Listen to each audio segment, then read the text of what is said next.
একটা রাত আছে যা হাজার মাসের চেয়ে উত্তম। একটা রাত আছে যে রাতে ফেরেশতারা দলে দলে নামে।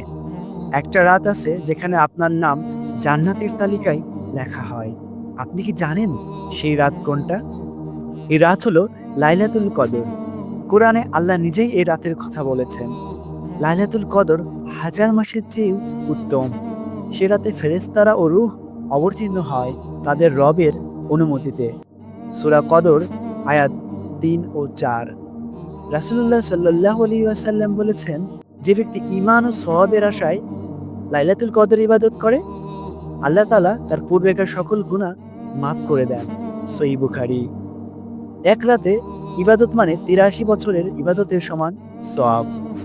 হযরত আনাস রাদিয়াল্লাহু তাআলা আনহু এক সময়ের এক যুবক ছিলেন। তিনি ছিলেন একজন সাধারণ মানুষ, কিন্তু জীবনে অনেকটা সময় গুনাহে কেটেছে।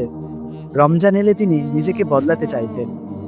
এক রাতে মসজিদে ইতিকাফে বসে কাঁদতে কাঁদতে বললেন, হে আল্লাহ, আমি জানি না আমি যোগ্য কিনা, কিন্তু যদি লাইলাতুল কদর হয়, আমার নাম জান্নাতের তালিকায় লিখে দিন। সেই রাতের পর তার জীবনে এক অদ্ভুত পরিবর্তন হলো। তিনি আগের মতো মানুষ রইলেন না। নামাজ, কোরআন, দান সবকিছুতে তিনি ছিলেন সেরা। মৃত্যুর সময় তার মুখ থেকে যে শব্দগুলো বের হয়েছিল তা হলো লা ইলাহা ইল্লাল্লাহ। এবং সাহাবীরা বলেছিলেন, আমরা আশা করি তার নাম সেই রাতেই জান্নাতের তালিকায় লেখা হয়েছিল।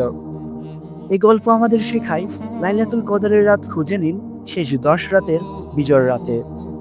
ইবাদতের সময় হৃদয়ে একটাই দোয়া রাখুন, আল্লাহুম্মা ইন্নাকা আফুউন তুহিব্বুল আফওয়া ফাফু আন্নি। হে আল্লাহ, আপনি ক্ষমাশীল, আপনি ক্ষমা করতে ভালোবাসেন, আমাকে ক্ষমা করুন।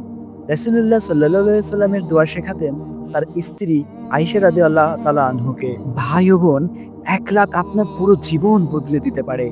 এক রাতেই ফেরেশতারা আপনার নাম জান্নাতের তালিকায় লিখে দিতে পারে।